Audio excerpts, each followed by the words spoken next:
I remember my mother waking me up one night. I told her I cannot pray. That today's own, I cannot pray. That I'm very tired. So I slept off. The next thing I heard was Tawai. And that sleep left me.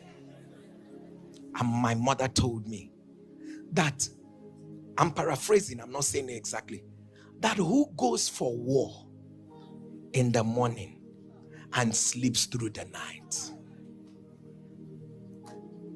If I say to you, for the over 15 years of my life, I don't sleep at night, just because, and NSPPD had not yet come up at the time. So when people sit back and say, oh, this is what we are doing is enjoyment, I look at them and I laugh.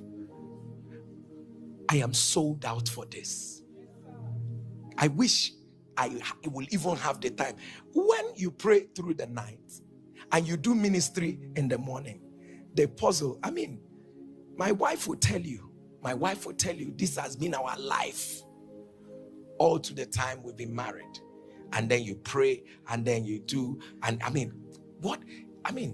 it's been that way. And I want to tell you, it was my mother that started this thing. He said, you cannot have war in the morning and you are sleeping in the night. She pushed me into what it means to be an intercessor. She pushed me what it means to pray and all of that. Let me say this. I'm sure in my mother's mind, she didn't know, will this stick with this child? Will he forget it at some point? Would it be, don't call your children children.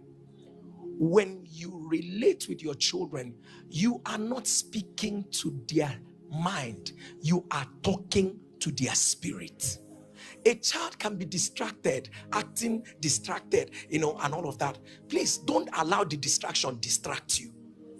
You are speaking to the spirit of the child. When your children are asleep, open the scriptures, read over their lives. Declare over their lives. No matter what your children are doing, speak. My mother was a master in prophetic action.